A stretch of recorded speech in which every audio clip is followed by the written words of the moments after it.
கொஞ்சம் எழுந்துக்கணும்னு சொல்றான். எழுந்து இப்படி கையை தேய்ச்சி அனல் பறக்க தேய்ச்சி கண்ணை யாரையும் பார்க்க கூடாது.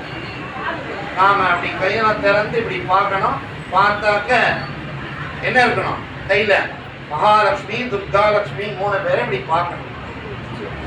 அதே போல நாம 4:30 மணிக்கு நாம எல்லாரும் எழுந்து 6 மணிக்கு என்ன பண்ணணும், கிட்டத்தட்ட 4:30 மணிக்குள்ள சுவாமிக்கு பிரம்ம முகூர்த்தத்துல விளக்கேற்றணும்.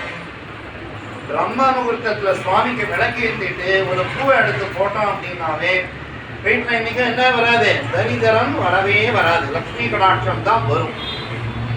அப்படி இந்த லக்ஷ்மி கடாட்சம் வரணும் அப்படின்னா இன்னைக்கு நீங்க தெரிந்து கொண்ட ஒரே ஒரு தகவல், ஒரு வருஷத்துக்கு ஒரு கல்யாணத்துக்கு ஒரு தகவல் சொல்றேன்.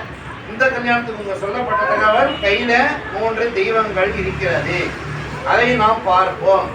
தீர்க்க சுமங்கலியா இருக்க வேண்டியவர்கள் லட்சுமியை பாருங்க, குழந்தை நல்லா படிக்கணுன்றவங்க கைமத்தில் இருக்கிற சரஸ்வதியை பாருங்க.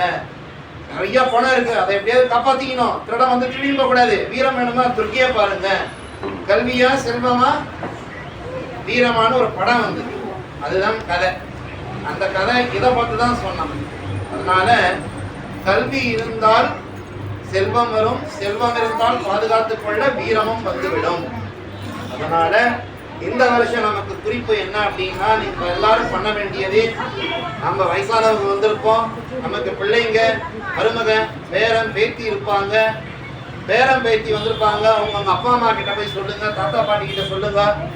எல்லாரும் இந்த விஷயத்தை எல்லாரும் தொடர்ந்து இன்னைக்கு பங்குனி உத்திர நல்லாண்ட 3ஆம் ஆண்டு இந்த நேரத்துல இப்போ நமக்கு தெய்வங்களுக்கும் என்னது ரக்ஷாபந்தனம் அப்படின்னு ஒன்று கங்கணதாரணம் அப்படிங்கிறது ஒன்று. அந்த கங்கணத்துக்கும் அந்த மகாலட்சுமி அங்க இருக்கக்கூடிய அந்த மாங்கல்யத்துக்கும் நம்ம என்ன பண்ணிருக்கோம், மகாலட்சுமி பூஜை பண்ணி கலசத்துல இவங்களை ஆவாகனம் பண்ணி அக்னியில சுப்பிரமணிய சுவாமி செய்த ஸ்ரீ லட்சுமி தேவி ஆவாகனம் பண்ணி இப்போ வந்து கங்கணதாரணம் ஆனதுக்கு அப்புறம் மாங்கல்ய தாரணம் ஆனதுக்கு அப்புறம் சுவாமிக்கு மாலை